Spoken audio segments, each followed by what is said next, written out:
Krause here with Troop 50, and welcome to the Security Craftsman Magic Show. And we've got an exciting day here for you. Now, as you've seen up on the screen, you should be seeing we have a big contest going on. All you have to do is text WIN to 847-607-1572 to win some fantastic prizes. So give that a try. You'll see the instructions on what we need to take. Now, with that said, let's hop right in to some of our content, what we're going to be talking about today. With me today, I have Mr. Len Noe and Mr. Andy Thompson, and we are going to be going over some very advanced security topics. However, we're going to try to keep this in more of a layman's term, a little higher level, so it's understandable of what we're talking about. But what is absolutely key here is to understand that security is very important in order to keep ourselves safe, especially in the online world. And that's exactly what we're talking about today. Now, all of us know in scouting, we often do our cyber chip, and that's good. That gives us some base level foundational knowledge about how to keep ourselves safe, but it doesn't really go into what happens during an attack. And that's exactly what we're going to go in today. So I wanted to first and foremost say thank you to everybody for coming and attending today. We've got our Security Craftsman Magic Show. It's hosted by Troop 50. We have Troop 105G in attendance, along with Pack 201, the Webelos Arrow of Light Den. So thank you very much, and let's hop right in. Something that I just came across the other day was the 2022 most popular word of the year, according to Merriam-Webster, is the word gaslight or gaslighting. Now, gaslight is sort of an interesting word. It actually first comes into our rhetoric around 1944. So back in 1938, there was a play that then becomes a movie in 1940, and 1944 seems to be the big movie called Gaslight. And what this movie is about, there's a woman, she's out in France, something of this nature. She meets a man, they get married, they come back to the States. Now, while they're there, this man, the husband, is doing some sort of nefarious, bad activities up in his attic. What it is, I don't really know. Didn't see the movie. But he's doing this, and while going through it, there's gas lights throughout the house. Doesn't seem very safe, but that's how it was back then. And these lights would flicker, and she would question him and ask, hey, what's going on with these lights? And basically, over a long period of time, he was able to convince her that she was crazy.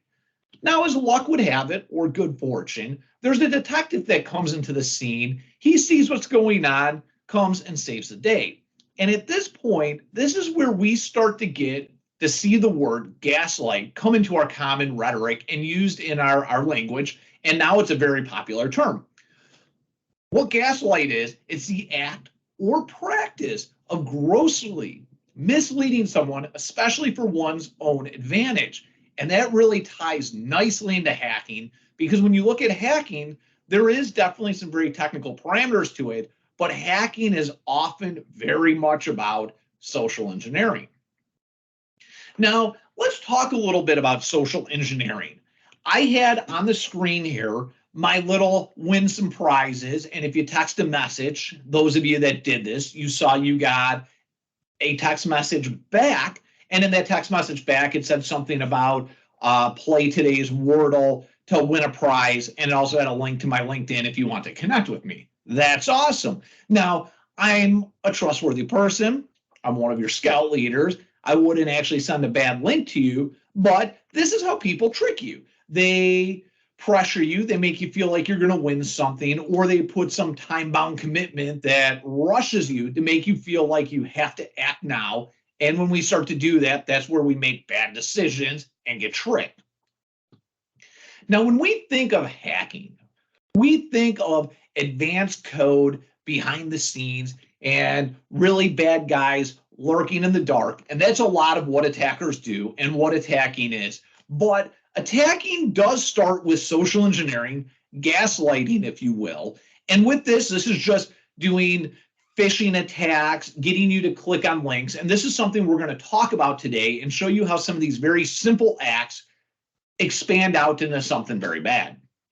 Now, real quick, before we get into the main part of our content, let's talk a little bit about what security is. And really, at the end of the day, all security is, it's about trust, and it's trust relationships.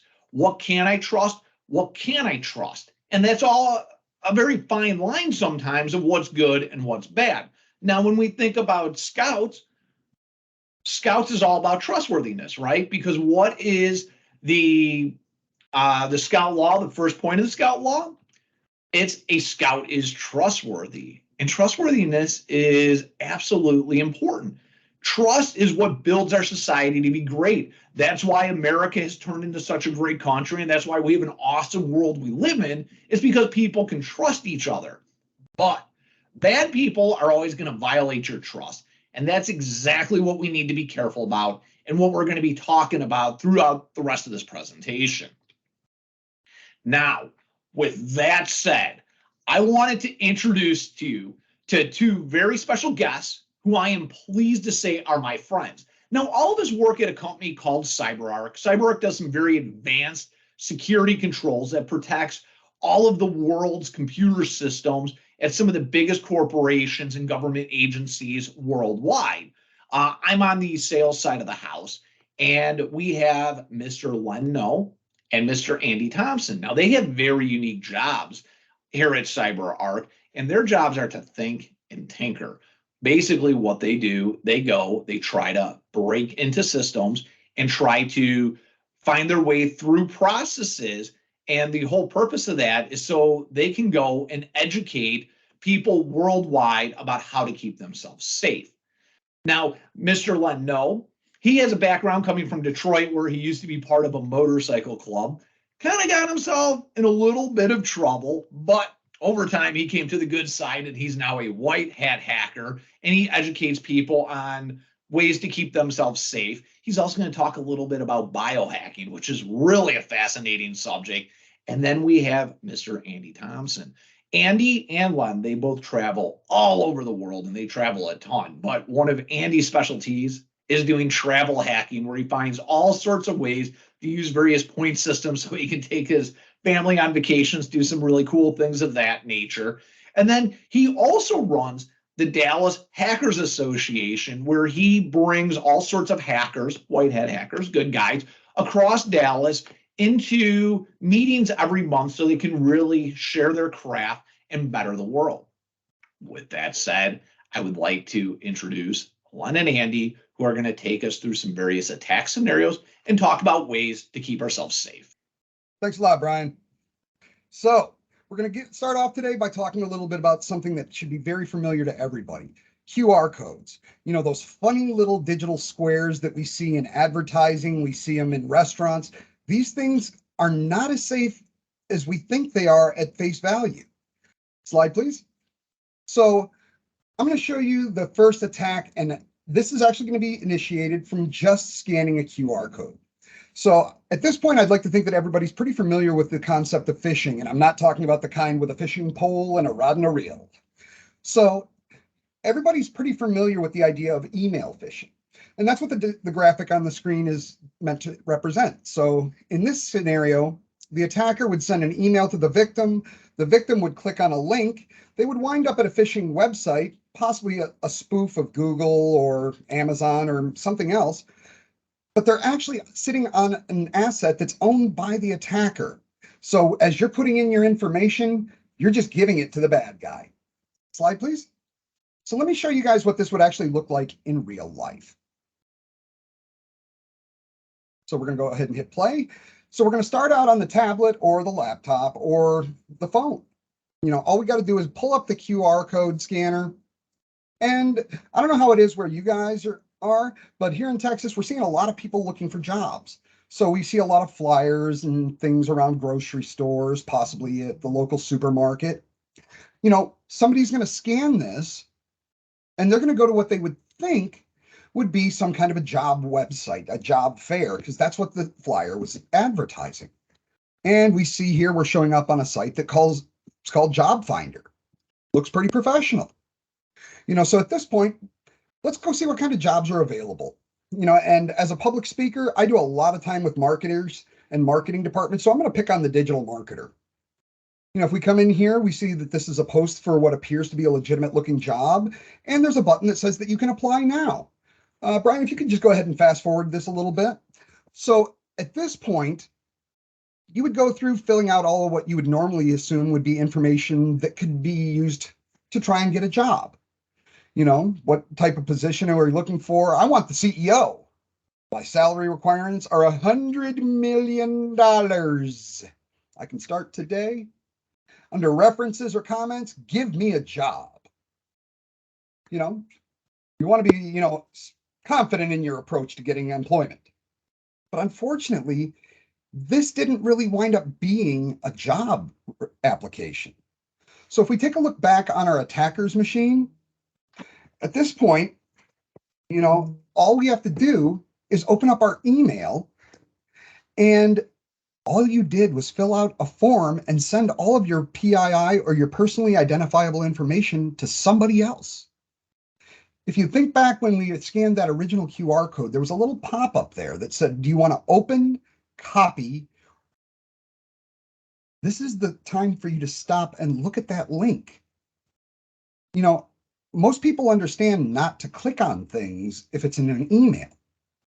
But you have to understand, QR codes when it comes to advertising are nothing more than physical forms of spam email. And if these same types of advertisements or things that we're scanning showed up in our inbox, in our mail, we wouldn't scan them. Slide advance, please. So one more that I think is going to resonate with pretty much everybody. How many times have we been out since the COVID pandemic first came on and we've gone to a restaurant and you don't see those paper menus anymore? There's just that cardboard placard, or maybe it's even, in plastic and glued to the table, but it's scan here for our menu. Let me show you why this is not always such the good idea. Slide, please. Which one of these is safe and which one isn't? Because one of those will actually take you to Applebee's menu. The other will take you to what looks like an Applebee's menu, but it's actually running a tool called Beef. And I know everybody out there has heard those urban legends of be careful what websites you go to because the bad guys can be in your computer the minute you get to the website. These are not urban legends. This is true. And I'm going to show you what kind of damage can be done by going someplace if you don't know where you're actually going. Slide, please. And let's go ahead and click play. So just like before, all we have to do to start this entire chain of bad events is just scan. Did you notice that link when it popped up? It said Applebee's.com. That's an indication that if you're trying to go to Applebee's and the URL says Applebee's, you might be going to the right place.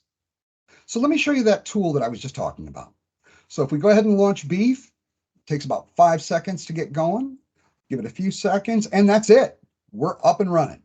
So at this point, now we can actually open a nice little dashboard, log in, and we're going to have access to all of the tools. So as you can see, we have nothing in terms of online or offline browsers. So now we scan the second link. Looks exactly like the first link, but the difference is I'm already in your device. I've already hooked this device just by reading that page in. We can fast forward just a little bit, please. All right, so at this point, now I can get basic information about what kind of device you have, if it's an iPhone, if it's an Android.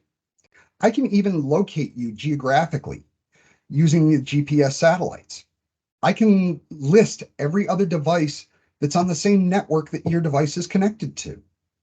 And if you see, I have a whole bunch of wonderful little pre-made modules. So I'm going to start off by enumerating your DNS. So it's going to tell me all about the places that you've visited. From there, you see we starting to get stuff pulling in. Now we can go down. Let's see what kind of other things we can do here. How about getting the geolocation?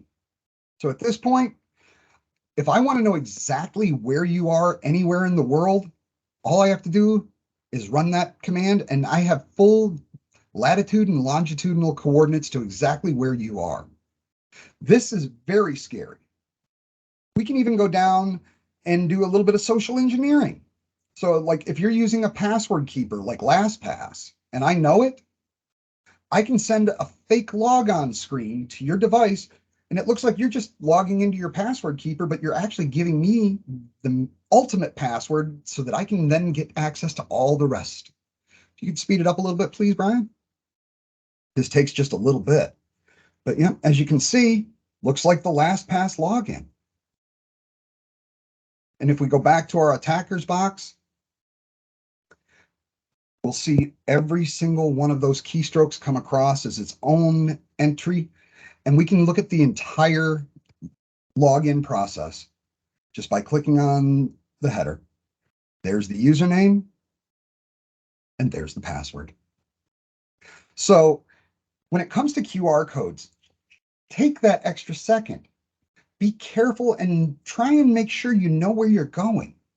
You know, if you're trying to get to an Applebee's menu and you scan it and that little pop-up comes up and says short URL or bit.ly or something else, maybe you should just go to applebees.com and look at the menu directly. Awesome. Well, thank you very much for that, Len. So I think what's kind of important to note here, you scan the QR code. By scanning that QR code, you were then able to use Beep, put some information on that phone. Now that you're on that phone, at any given time of the day, you're able to push information to that phone, and like that, you own this person. That's pretty darn scary. Pretty much. So be aware of what you're doing. Something to scan doesn't mean you should scan it. So with that, we're going to move over into some Wi-Fi attacks, and we're going to hand this over to Andy. So Andy. So that was Len's demonstration of the Beef Suite and why you should be careful of what you scan with your mobile phones. Now, I don't know about you, but I gave my kids iPhones when they were about 11 years old. So my kids are guilty of this all the time. And I'm sure some of you may be guilty of this as well. How many of you turn off your Wi-Fi as soon as you leave the house? I guarantee many of you are not raising your hands because it's very inconvenient. And here's the risk of what happens if you leave your phone with a Wi-Fi turned on. These are an attack that can be done over Wi-Fi. These are called evil twin attacks. And it's a real simple concept. I'm going to show you why it's dangerous and what an attacker can do once their mobile device connects to a rogue random Wi-Fi. Well, anyway, this is a spoofing attack that works by creating a fake wireless signal. Essentially, anytime your phone is away from home, it's constantly beaconing out saying, hey, is my home Wi-Fi still available? Because as soon as it's within range, it'll attempt to connect. Well, in this evil twin attack, what we're going to demonstrate, our rogue Wi-Fi is going to say, yeah, I'm whoever you say I am, and we'll make a connection. And that's how you can get a lot of devices on a wireless network. And so I'm going to just jump straight into a video and show you what happens. Essentially, somebody would stand this up at a public place like a coffee shop or an airport. And then essentially these devices will just start connecting randomly to your Wi-Fi, thinking that there's some other wireless network like this totally safe Wi-Fi over here. And I'm just going to show you what's capable once you're on somebody's malicious network. If you go to an unencrypted website that's not using HTTPS, then anything that you browse can be exposed to a listening bad actor. So what you see here on the left is everything that the attacker is seeing. And that's on the right is just a random website that's unencrypted. So again, any sort of traffic, usernames, passwords, cookies are all exposed in clear text. Here's another attack. You can literally reroute anything to anywhere. In this one, they're going to, again, these legitimate websites, but I'm making them Rickroll and Trollolo all the way home. So that's what you are, what's at risk when your mobile device connects to a random wireless network, Okay, so don't connect to wireless networks unless you know and trust them. That's the word of the day, right? Trust. Trustworthy. So, all right. now, so we'll continue on, and I'm going to pass the baton back to Len, who is a certified transhuman or a biohacker. I'm sure you're going to have a lot of questions after this presentation. Len, after you, sir. Thank you very much. So as Mr. Krause said, came down to security via a very strange road. These are some older x-rays of my hands. Go ahead and click for me. What you see here are 4 different microchip implants. Currently, I have 8. I have the ability to interface with near field communication. I can interface with RFID. I have a magnet in my pinky.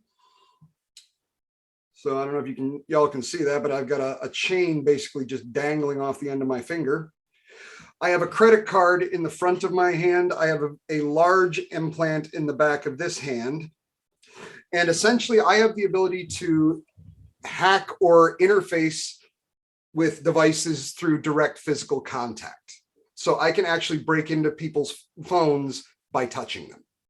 Slide. So I'm going to show you guys 2 different attacks that I can do with these types of bio implants. The first one is a reverse connection. Now, I know this is going to be kind of new terminology for a lot of you. So basically what this allows me to do is interface with your phone or your computer as if I was sitting right in front of it, even though you don't know I'm there. So let's go ahead and let's kick this one off. So what you see here, this is what the hacker or the attacker's system would look like. I'm going to run a tool. It's called Metasploit. And this is the tool that I'm going to set up my listener. So in order to get a connection, I need to basically get your device to reach back out to my server. So I'm going to go ahead and set up the listener. And then all I need to do is get by your phone and get it into my hands. So at this point, all I need to do is get close enough to the device that it will actually trigger the NFC chip in my hand that is pointing to a spot out on the internet. And while I'm sitting there going, hey, I got this really cool new YouTube video I want to show you. It's got, squirrels and teddy bears and a unicorn that, does backflips, and it's really cool. So I just let me think about it for a minute. And that's all the time it took. So in the amount of time that I just talked about that YouTube video, I installed an application on that phone. And if we take a look over here on my attacker's computer, I can see that it's an Android. I can dump your entire call log. I can dump all of your SMS messages. I can get into your pictures. I can even navigate your entire system as if I was sitting there and just moving through your directories. This is the SD card on a mobile device. And once again, don't let people use your phone. Don't let your phone out of your control, because there are people like me out there. And you already saw what happens with beef. All I have to do is get the device to open a web browser on the infected server. So in this case, all we have to do is once again start the beef server and get it running. It will actually take me longer to start this piece of software than it will to actually infect your phone. And this attack will work if it's an iPhone or if it's an Android. It doesn't matter. So 3, 2, 1, 0. Now we can go ahead and bring up the user interface and log in. And at this point, all I have to do once again is just get the phone in my hands. If NFC is turned on, that's all I need. So once again, I'll show you what it looks like from the outside. We have the phone. All I have to do is just get close enough to the phone. Hey man, let me see your phone, dude. As soon as that pops open, once again, just like with the last attack I showed you, I'm a very big fan of beef because it doesn't really require me to do anything but get you to open a page. And at this point, once again, geolocations, I can turn on cameras, I can do all kinds of things. So if we do this real quick, and then Andy, if you want, you can go ahead and advance it after we get done with this example. So All right. this is the geolocation. So all I'm doing now is I'm just going to say execute. And this can be done. I'm in Texas. It could happen to you guys up there. But you can see right there, it gave me straight up latitude and longitudinal locations. So something to be very, very cautious about. What do you got for him next, Andy? So thanks, Len. I think Len did a great job demonstrating easy ways to insert data really, really quick into a mobile phone via his bio implants, which is a very powerful way to, again, it violates somebody's trust by them giving you their phone and then using it for a different reason. We're going to now talk about another type of way a security professional may go about stealing passwords. And this is a concept called keylogging. I'm not for sure if you're familiar with the different styles of keylogging, but I'm going to show you a very, very simple one in just a moment here. Essentially, the way a hacker might steal a password is logging the keystroke, one character at a time.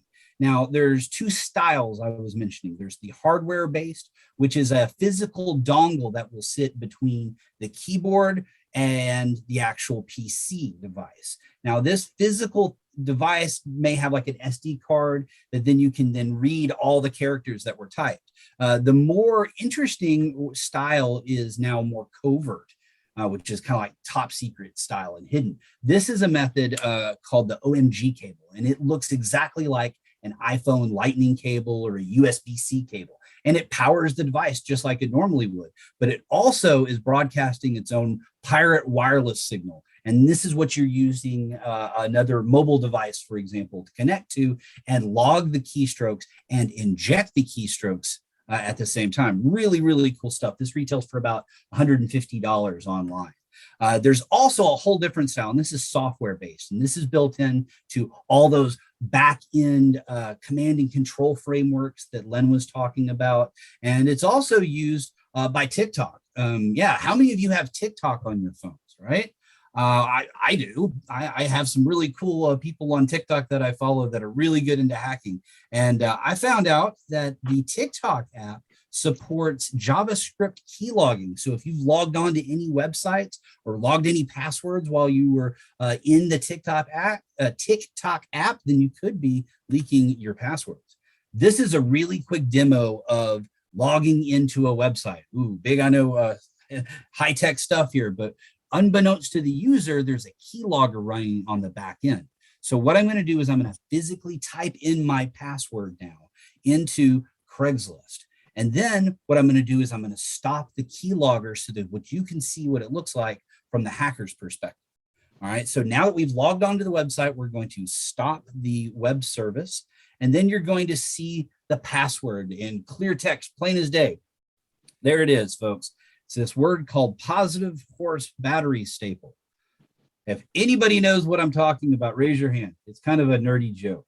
There's not going to be a whole lot of people, folks. This is a comic reference from a comic I highly recommend called XKCD. It's very nerdy humor, but it talks about how to create a really strong but really easy to remember password that will beat password crackers, but still, again, be easy to remember.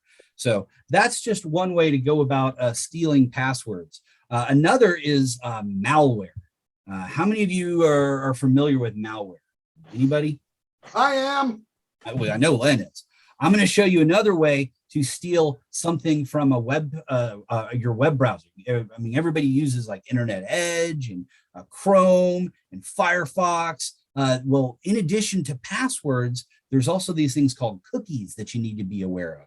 And they're almost more important than passwords. And I'm going to show you how you can easily run a password manager, a tool to steal the password straight from the web browser. It's just as easy as that, folks. And so another tool that I wanted to show you is a tool called Cookie Crimes. And again, once you steal somebody's cookies, you can impersonate that user, hijack their session. So again, just very careful. You want to be aware of that these sorts of attacks exist.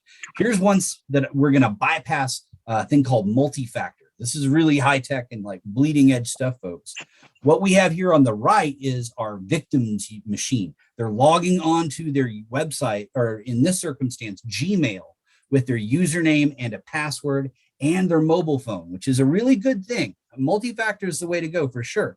But if you've got malware on the machine, you can steal the cookie.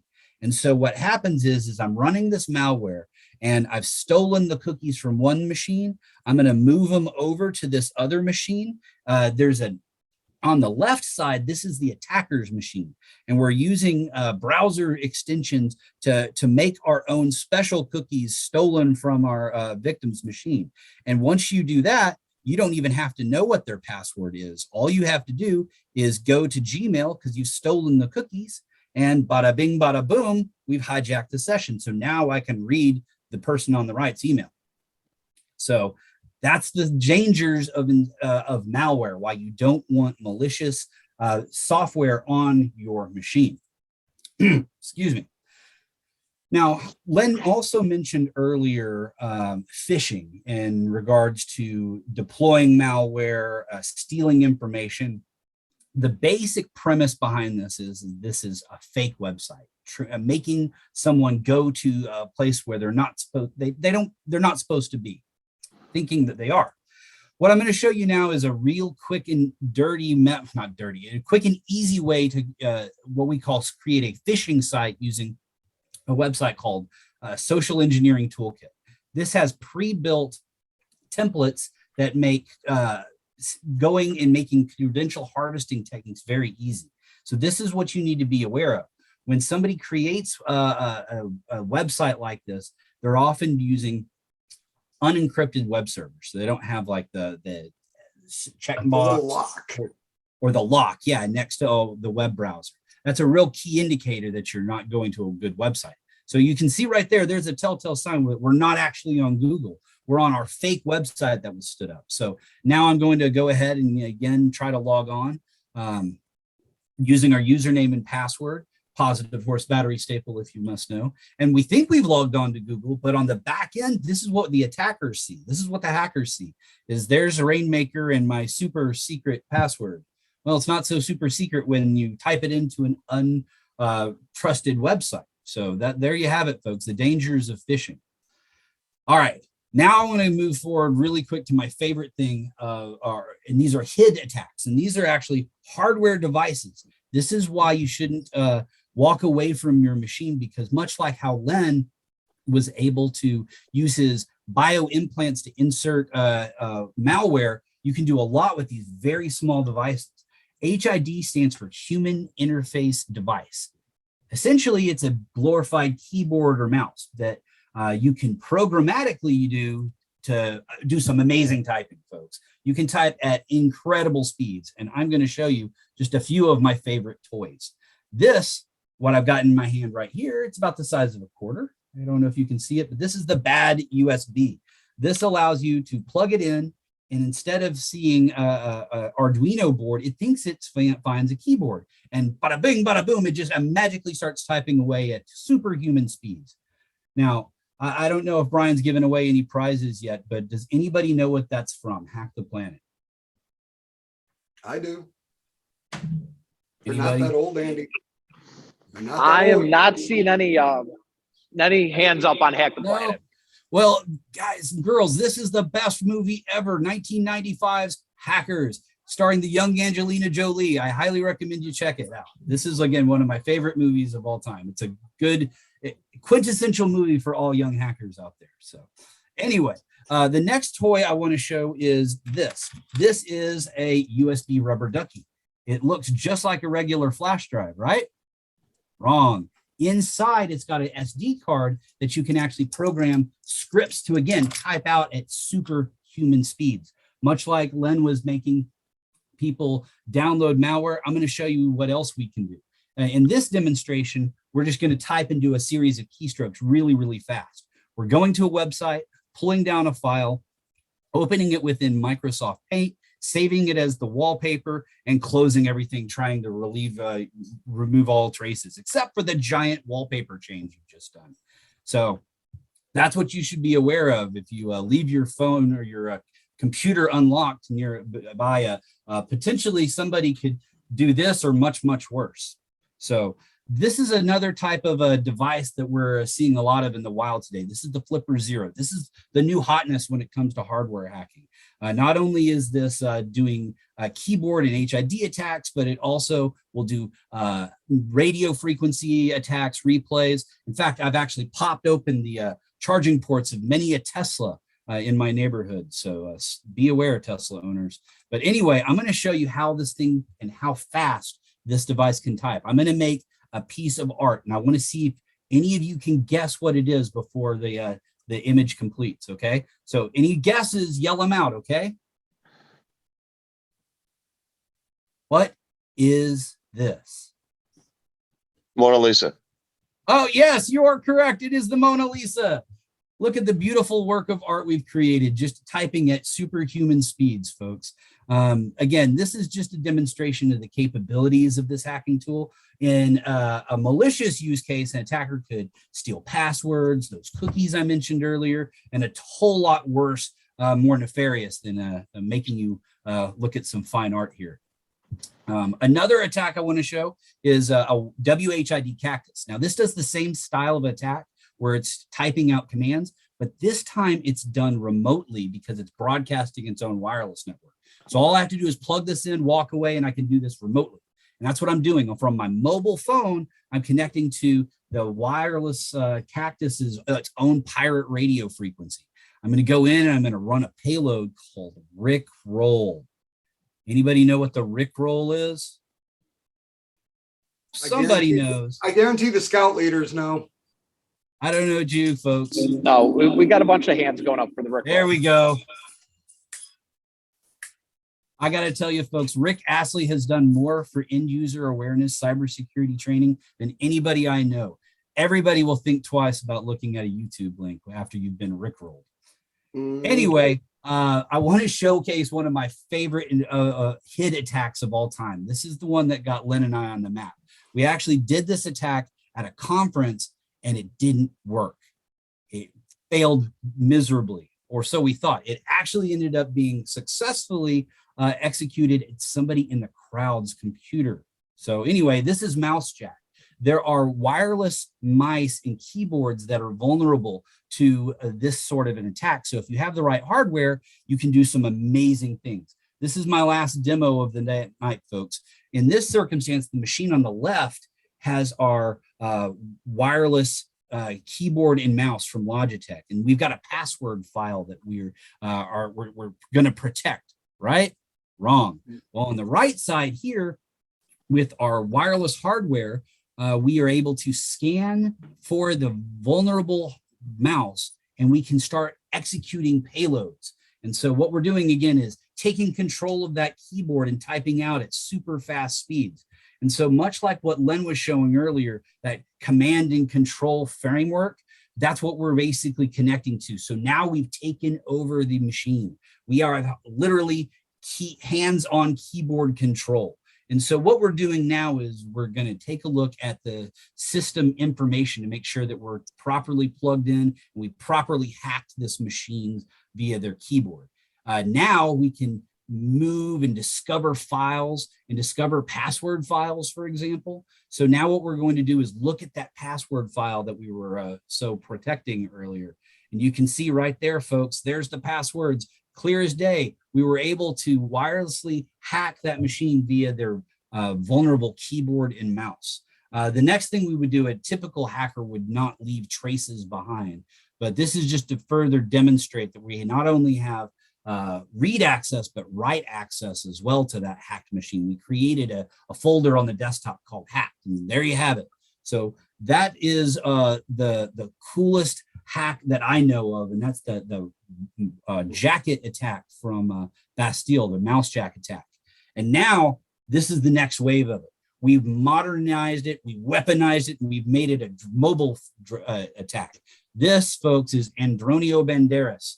This is my Mavic drone that we use specifically for aerial pen tests, and it can do a lot of cool hacking. And that was just one of the cool sorts of HID attacks. And so again, this is what happens when you have a malicious device that can plug into your network or your device and insert commands and keystrokes at a rapid pace. So that's so we have one last live example.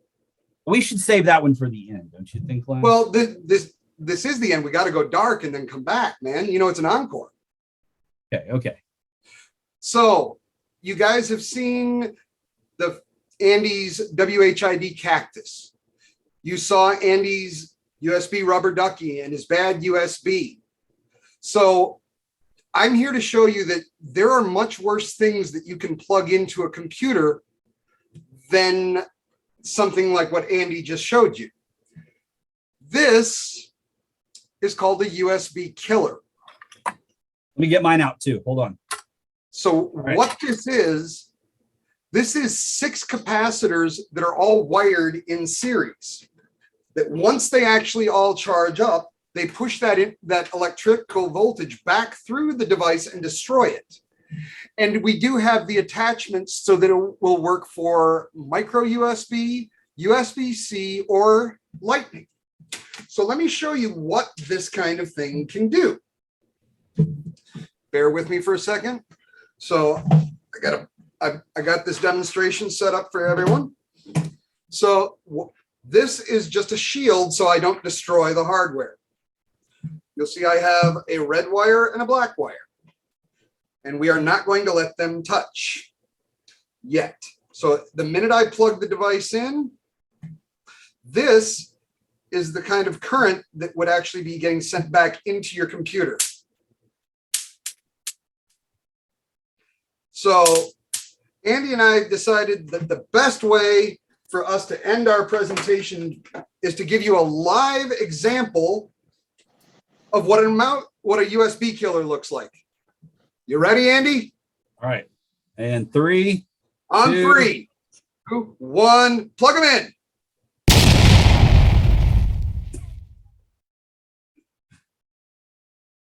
Everybody, that was a little joke at the end. We would love to open the floor to any questions that you guys might have. Brian, was the question, is there anything you can do to protect yourself against people like me? Yes. Yeah. Basically the technologies that I'm leveraging is NFC, or near field communication. The simple answer is if you don't need to use NFC, turn it off and it'll shut that attack vector down. But as far as actual detection or like an antivirus or anti-malware software that you could put on, no, not really. What about wrapping tinfoil on your phone? Well, that might work, but it might also really damage your reception and really kill your call quality. Thank you very much. Give a big round of applause. Thank you guys and girls for coming, and thank you for letting us talk.